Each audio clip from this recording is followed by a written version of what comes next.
Alrighty, welcome back to Shut Up and Ball.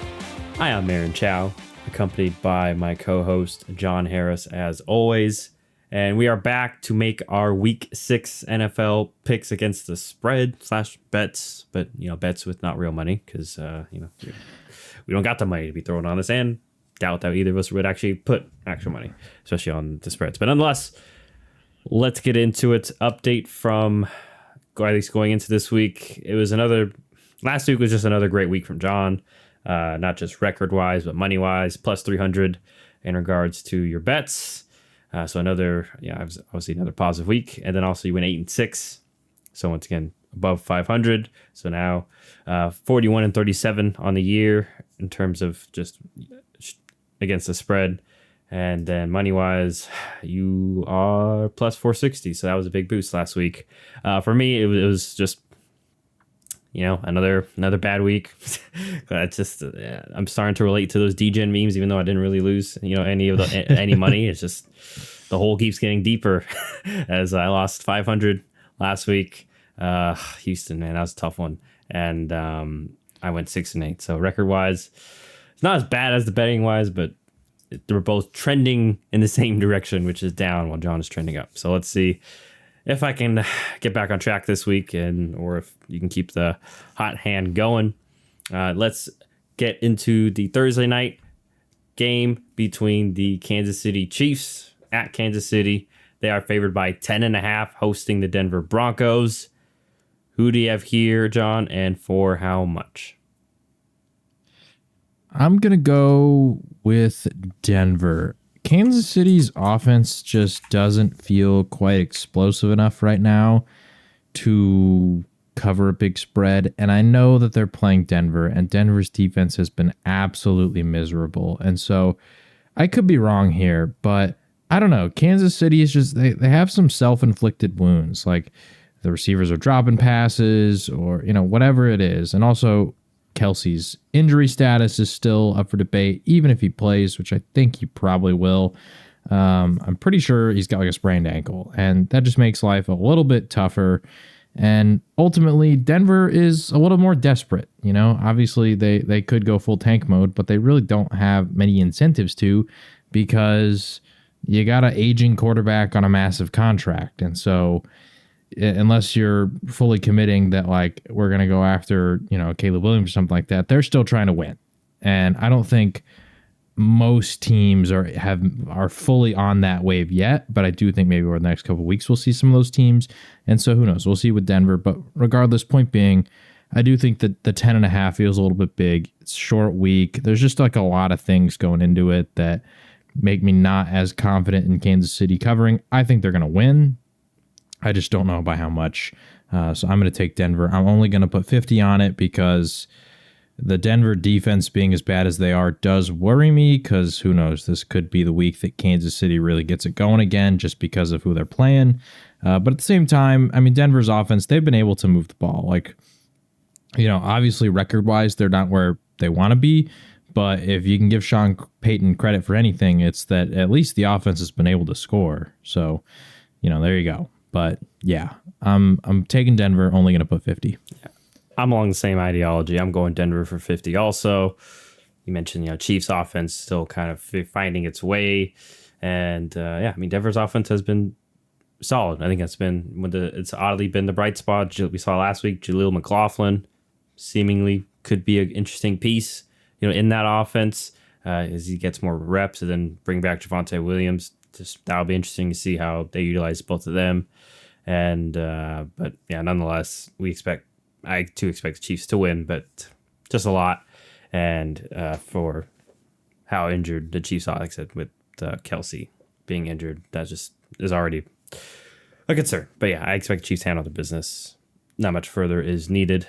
But so let's go to the Sunday games, starting with the international game between the Baltimore Ravens. They are the favorite by 3.5 points over the Tennessee Titans. Like I said, overseas, so not. I guess there is technically probably a home team. I'm not going to say that for this one. But John, who do you have here, and for how much? Well, I mean, as you saw when we were doing our picks right before the recording, this was the last game that I picked. I don't know, man.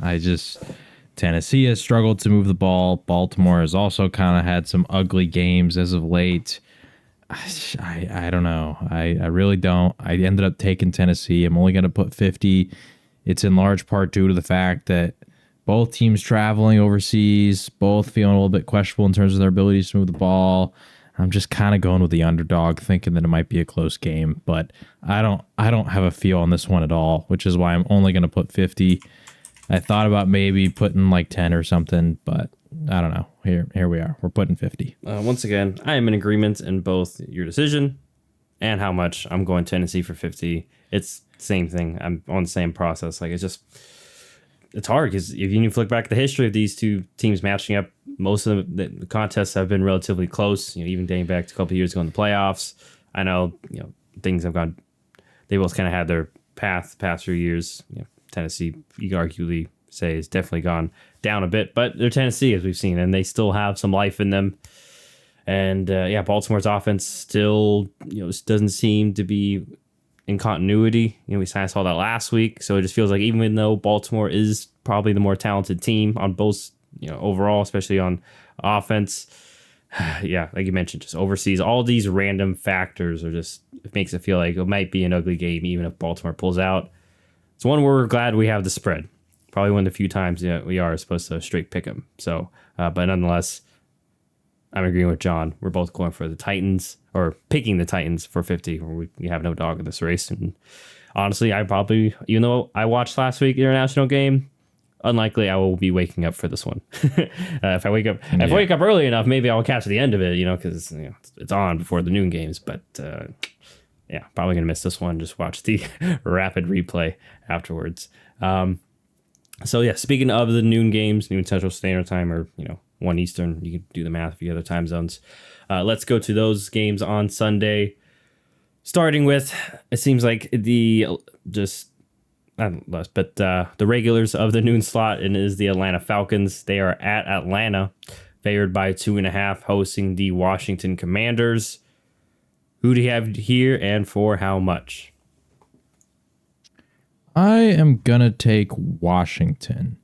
I think that this game could turn into a shootout, and I know that Desmond Ridder and that Atlanta offense was moving the ball last week pretty well, but I still don't quite have faith in the passing attack. And on the other side, Sam Howell and this passing attack has looked pretty good. They've got a lot of playmakers: Dotson, Curtis Samuel, Terry McLaurin, of course. Brian Robinson has looked pretty good. So, I don't know. I don't think Washington's a good team by any means, but I just got a feeling that, Washington, maybe they bounce back a little bit defensively after what DJ Moore was able to do to him last week, and they don't have to, which I know it's crazy because Justin Fields isn't necessarily the greatest thrower in the league, but they're facing a lesser QB, and, maybe that helps them out here a little bit. So, I'm going to take Washington. I'm only going to put 50 on it because Atlanta, if they can play solid defense and maintain a lead, that kind of worries me a little bit because I do think they'll be able to run the ball effectively in this game, but I'm kind of banking on the Washington offense keeping them playing from behind. So I'm going to take Washington for 50. All right, well, our first disagreement, because I'm going with the Atlanta Falcons for 100. I think basically I am encouraged by what I saw last week by the offense, and it just also seems like I'm kind of playing the numbers and trend here, and the fact that Atlanta just plays better at home, especially offensively, and I think that is an important factor. And you mentioned Washington defense. I mean, we've mentioned this too, that they've kind of been a disappointment, and I don't know. I said it last week. I know it was a short week too, so you could factor in, but I was like, hey, you would think they would learn from getting burnt by AJ Brown. And then, Thursday night happened, and, we really did the podcast yesterday, and I was like, oh, well, I don't know if they didn't learn a lesson, but kept leaving guys on islands on, some premier receivers. And, last week could be a building block for Atlanta passing wise. It'll be interesting to see. And on the flip side, as good as Sam Howell has been, we've seen that he's been taking a lot of sacks, and especially as of recently, teams have been able to force some turnovers on him, make him force him into some poor decisions and such. So I'm going with the Falcons, and it has been such a tough team to gauge, but I'm just, like I said, I'm kind of playing the trend there, rolling the dice after Washington kind of burned me last week. So that is our first difference. Let's move over to the NFC North, going to the Vikings, where the Vikings are favored by 2.5, traveling to the Bears. So Bears are at home. Bears fresh off that Thursday night win. Vikings off that tough loss against Kansas City. No Justin Jefferson for the Vikings also, so that's important to note. Who do you have here, John, and for how much? I am taking Chicago. Another game I'm putting 50 on. No Justin Jefferson worries me. They're playing in Chicago. The Chicago offense has found their stride, and the Minnesota defense hasn't been the greatest on the year. I mean, they're not the worst, but I do think that Fields and this passing attack is going to be able to move the ball. Also, we really haven't seen Minnesota consistently get the run game going. I don't know. There's just a lot of question marks here about Minnesota, considering their record. I know there's already the rumors they might try to move on from Kirk Cousins. I am assuming the morale inside of the locker room is not the greatest. So, yeah, ultimately, Chicago has been able to score, and I think they're going to be able to keep scoring. And, yeah, for that reason, I'm taking the Bears, putting 50 on them. I, too, am going with Chicago. I'm going with them for 100. Yeah, I mean, at Chicago. So, and once again, you said no Justin Jefferson. Can we see Jordan Addison be the number one guy? And, even so, this Vikings offense this year seems to be definitely more one-dimensional.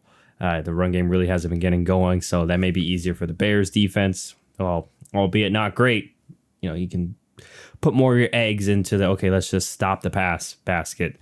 And then on the flip side, Minnesota defense has not been great. We know that they're working, with what they got. Kind of. That's the main point of their rebuild is on that side of the ball.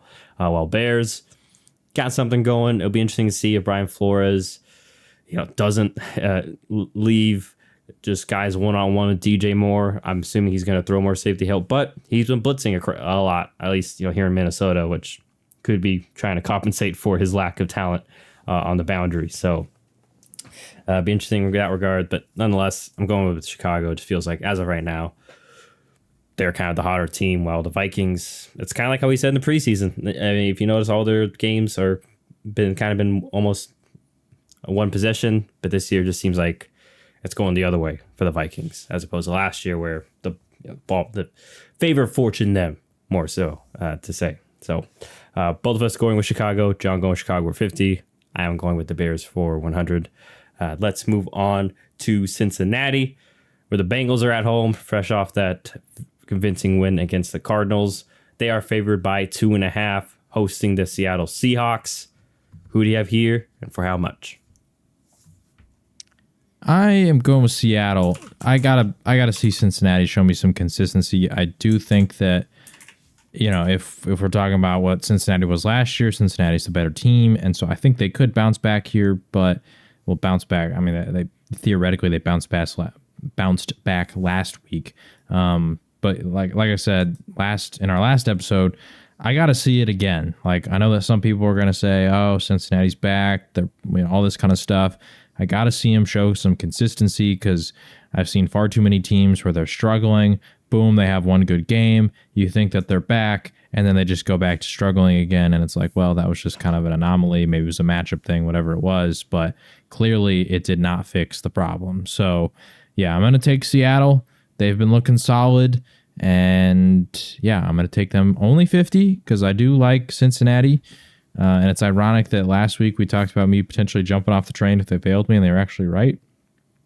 But I don't know, just kind of a gut feeling here that Seattle, they could make some noise in this one. Yeah, and especially coming off a bye week, so they've had 2 weeks to prepare.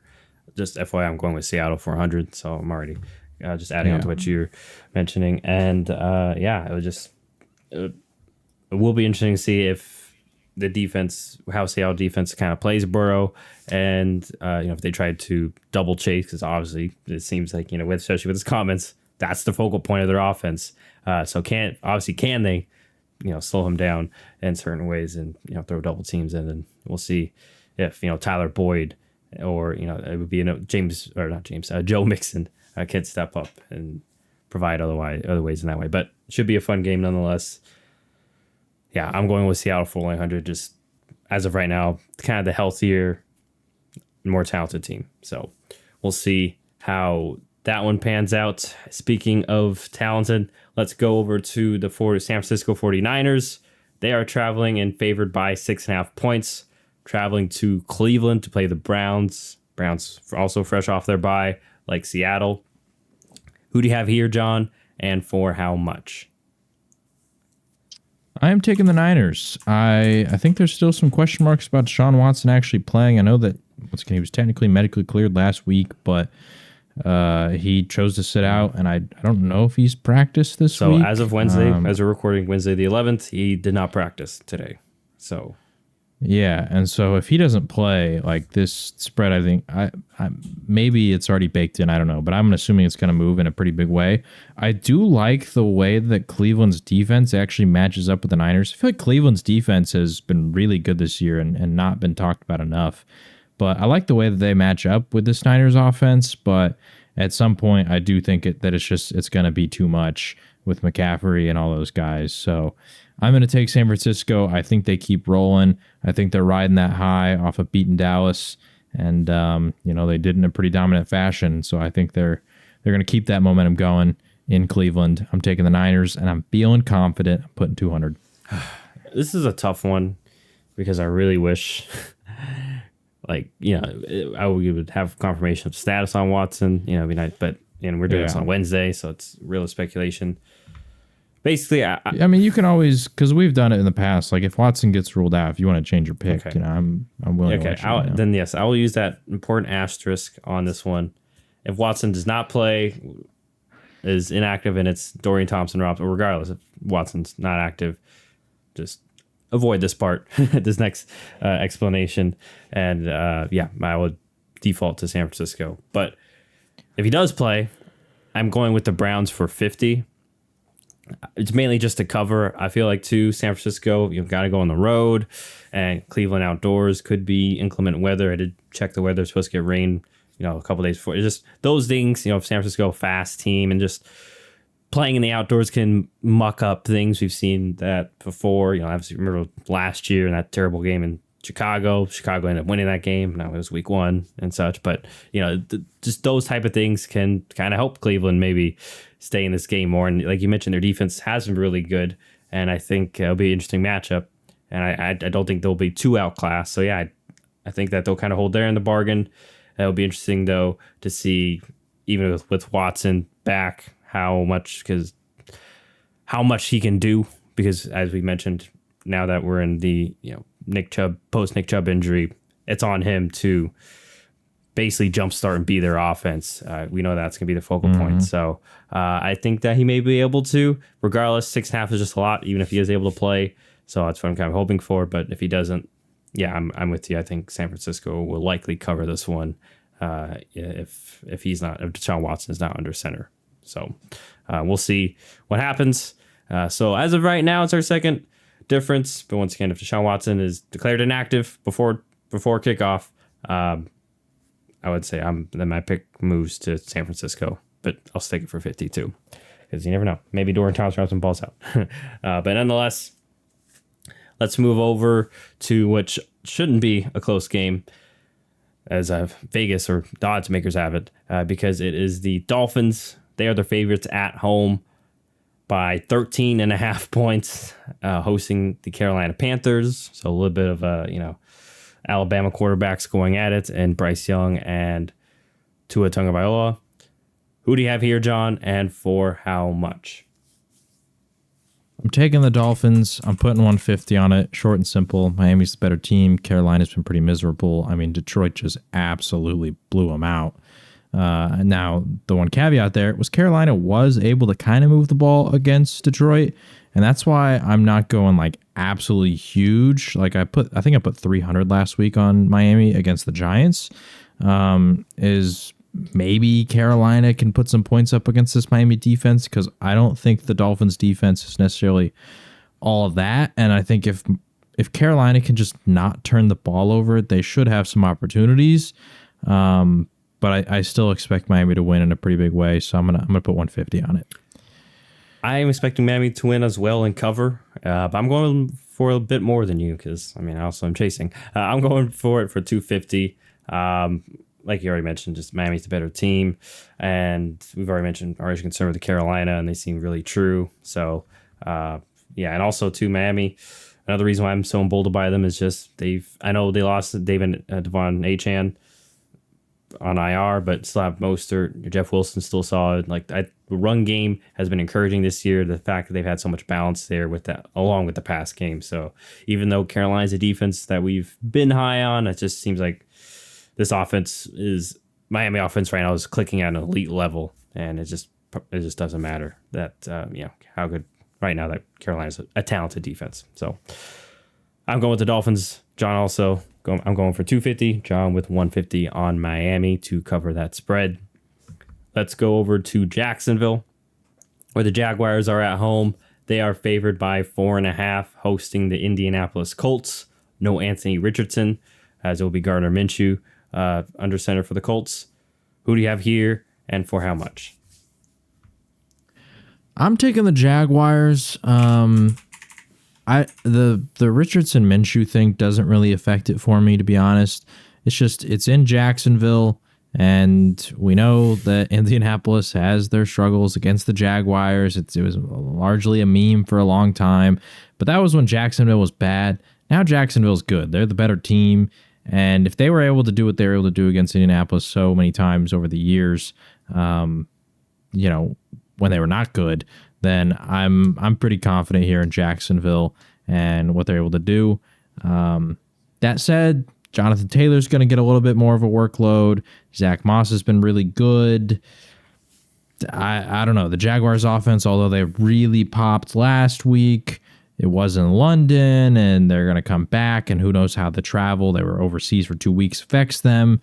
Because I do think that, like, being there for 1 week, I think you come back and you're probably fine. 2 weeks, though, maybe you got a little bit used to it, and you came back, and now you unfortunately have the effects of having to do it again and come back, which is not something that most teams ever really have to deal with. So I'm only going to put 50, just kind of give Jacksonville like a potential week where, who knows, maybe all the travel throws them off a little bit. But I do like the Jaguars here. Me too. I'm going with them for 100, just mainly because I'm chasing. But I just feel like we've seen their defense kind of do amazing the past 2 weeks. They've been quietly very good for them. And, although I am with you, like, it isn't a huge step down, you do lose the kind of added X factor of Richardson's legs, obviously with Minshew.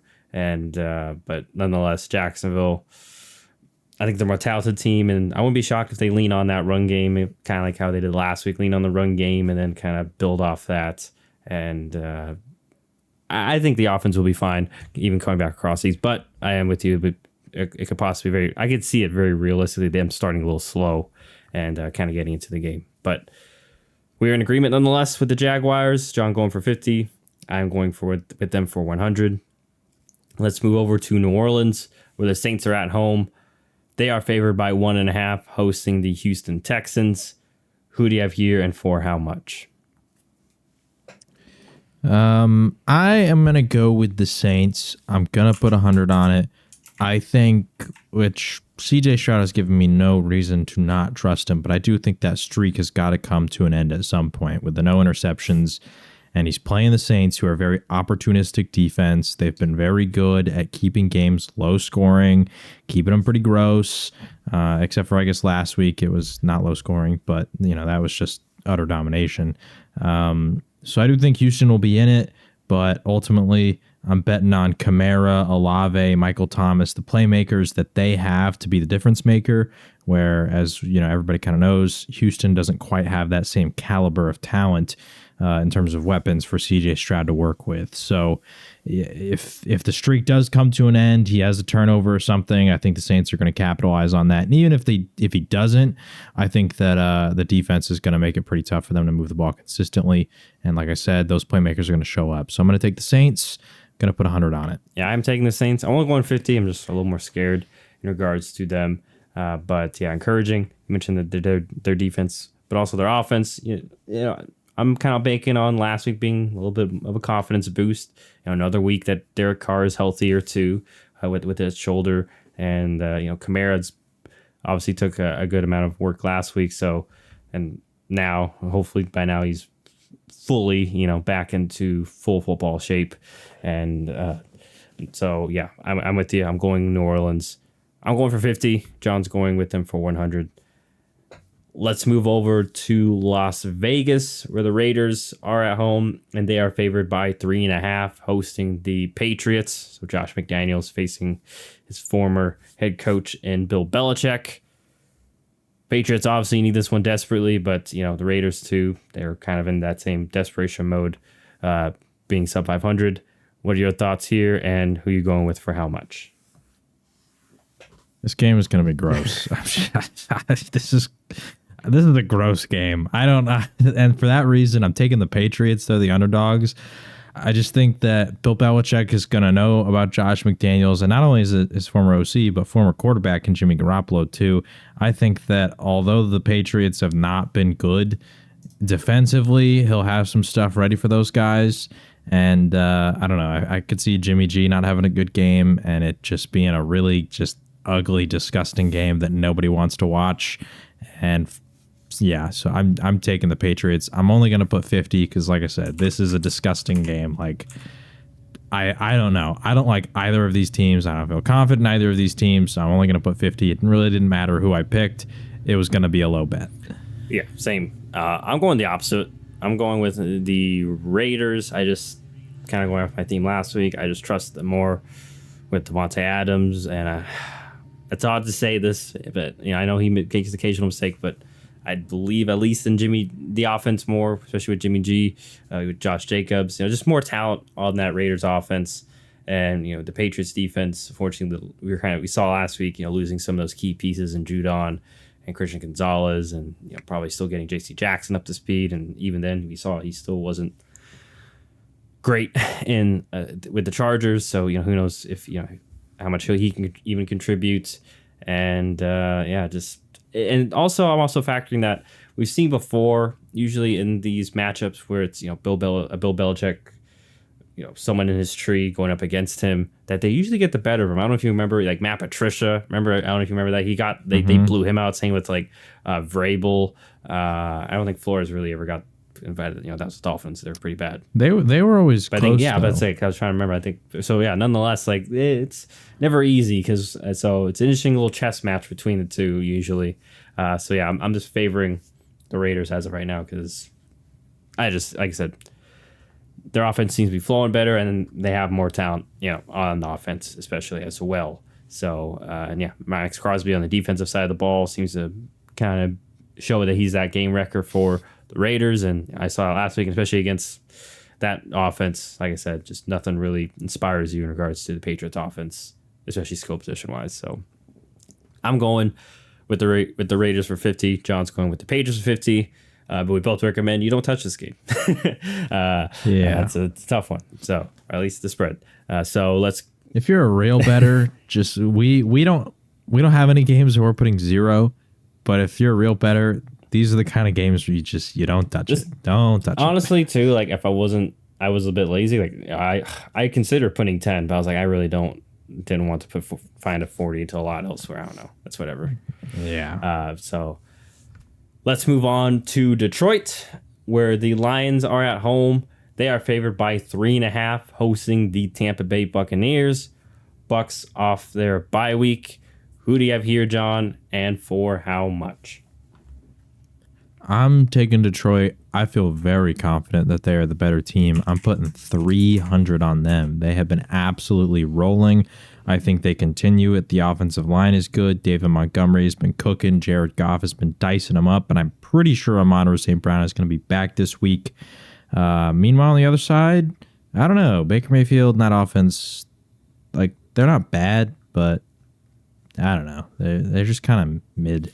And I don't think the defense is necessarily as good as it once was. And so I think that, that Detroit offense is going to keep it moving. So I feel confident. I'm taking the Lions at home. Yeah. I am going with Tampa Bay. I'm only going with for 50 though. And I did this for John made his, so I'm not like trying to make a huge hedge, but nonetheless, I just think that this would be an interesting matchup for Detroit's offense. We've been like their offensive line is amazing. They've been plowing through everybody, but this still is a really good Tampa Bay front seven. So I think that would be interesting to see, because see if they can neutralize Detroit's run game and kind of make Goff and the skill position receivers beat them. Could get back on Amon-Ra St. Brown for Detroit, and Jameson Williams, he's still coming along, so that's why I also have those are potential concerns as well. And on the flip side, I know you mentioned that Tampa Bay's offense hasn't been that impressive, but I mean it's been good enough to get the job done.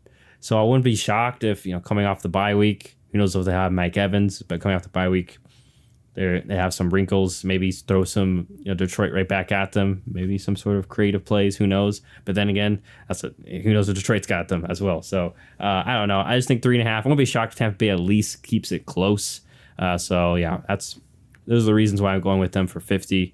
But yeah, it'll be a very interesting matchup between these two, especially like I said in regards to the Detroit offensive line versus Tampa Bay front seven.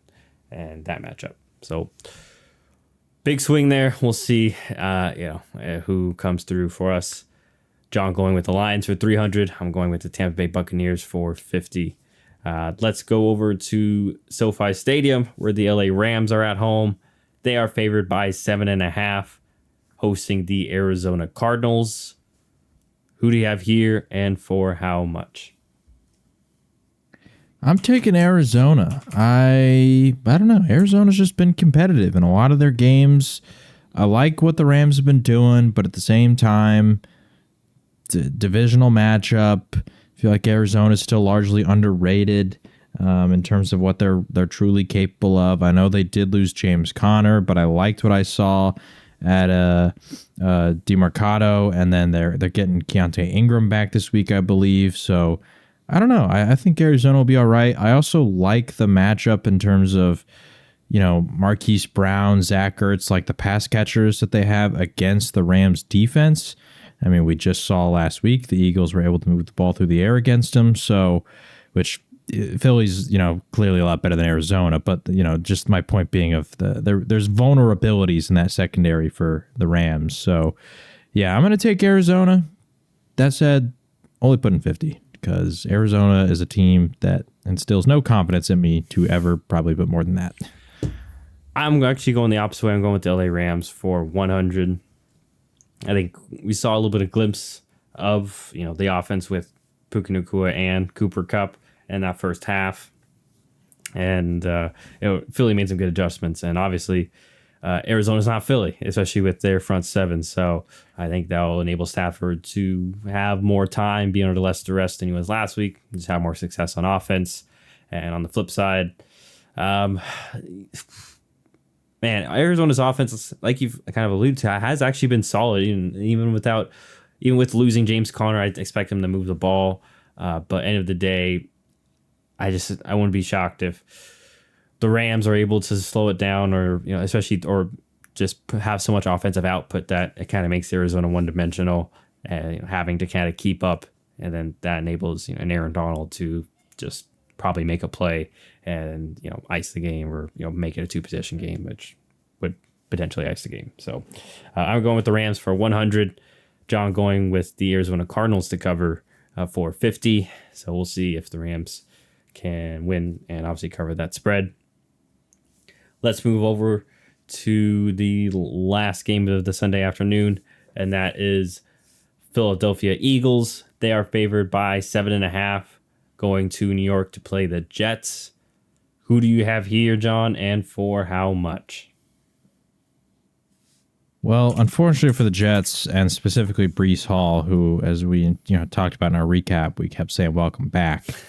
You got a tough matchup this week, and I think it's going to be tough sledding for Breece. I still think the guy's a stud, but you're playing the Eagles. They're going to have a lot of say when it comes to how this game is dictated on that defensive line. And I think when they slow down Breece Hall, you're going to put Zach Wilson in a situation where he's going to have to start doing a lot more. And, we've seen overall, just in general, when teams have to pass the ball a lot against Philly and they don't really have a run game, it doesn't always go the greatest. And also, the Jets passing attack just isn't that great. So I'm going to take the Eagles. I'm going to put 200 on it. I feel confident in them.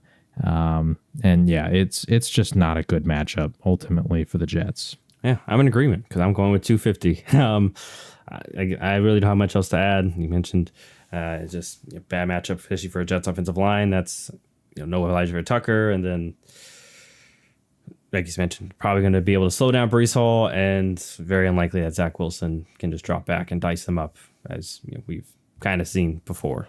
That they need that balance of run and and then play action off of that and such. So yeah, but we're both going with Philly to win and cover. John going with Philadelphia Eagles for 200. I'm a little bit more confident / have more money in the bank maybe. I'm going with the Eagles for 250. So let's move over and go to the other New York team. Because they are facing the Buffalo Bills. The Bills are favored, of course, at home. The Bills are favored by 13.5 over the New York Giants.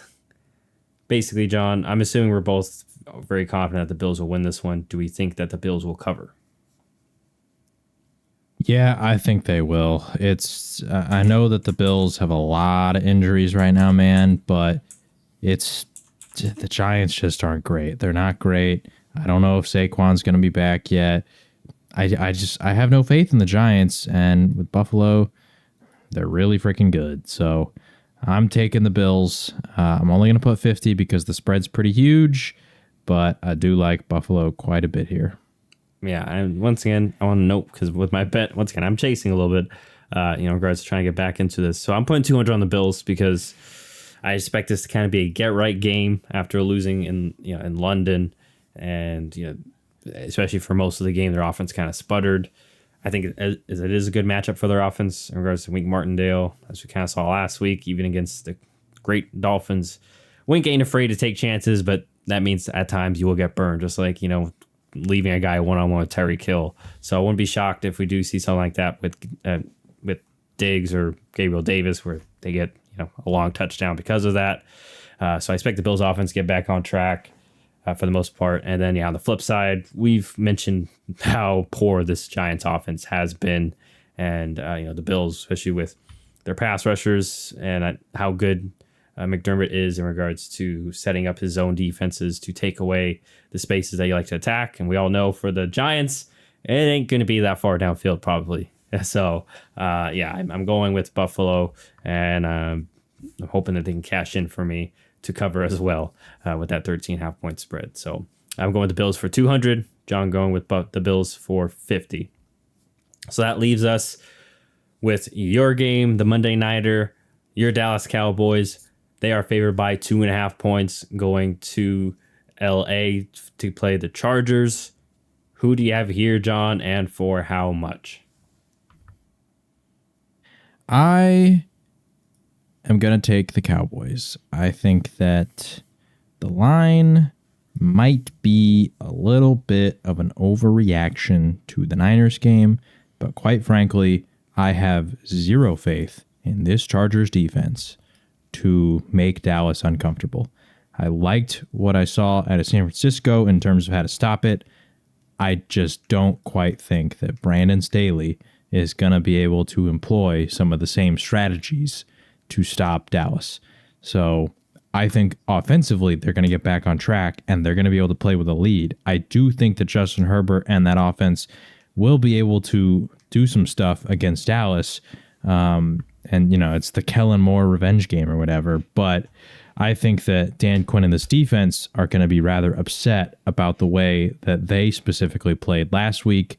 And I think they're going to put it onto the Chargers and make life a little tough, because ultimately for the Chargers, Eckler is going to be back this week, and that's pretty big, but they haven't really been able to get much of a deep threat going outside of Josh Palmer. Who knows? Maybe Quentin Johnston can kind of emerge as that. But with Dallas being able to keep everything in front of them, I don't know. I could see them having a little bit more success in this game. And then, like I said, on the other side of the ball, I do think Dallas is going to be able to score pretty consistently, considering the state of the Chargers defense. So I don't know. Maybe I'm underrating them, but on the season so far, far worse offenses have been able to do quite a bit against them. So I'm taking Dallas. I'm putting 200 on them. All right. Well, I'm going with the LA Chargers, only putting the standard 100.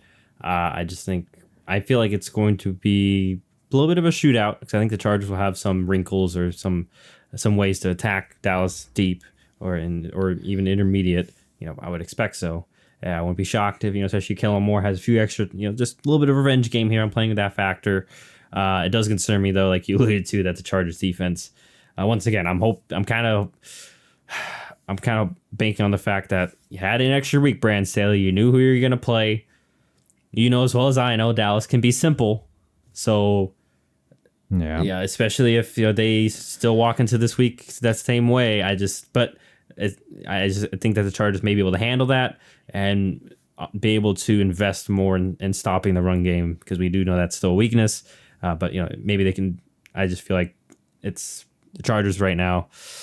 That exit the bye week and all that just kind of factors more into them. I'm only putting 100 though because Dallas is damn good, and I could very well see I'll just run all over the Chargers and doing your Dallas thing where you just kind of dominate. So I'm hoping they do, because if they do bad here, it's going to be pandemonium in the media. Yeah, so we'll see what happens. So a couple of differences. That's 6 for John and myself, although some of them a lot of. Once I'm air quotes around money, but a lot of money going in different ways. So we'll see what happens. Obviously, maybe 5 if Deshaun Watson is inactive. But nonetheless, that'll do it for us for the week 6 picks / bets against the spread. As always, feel free to rate and review.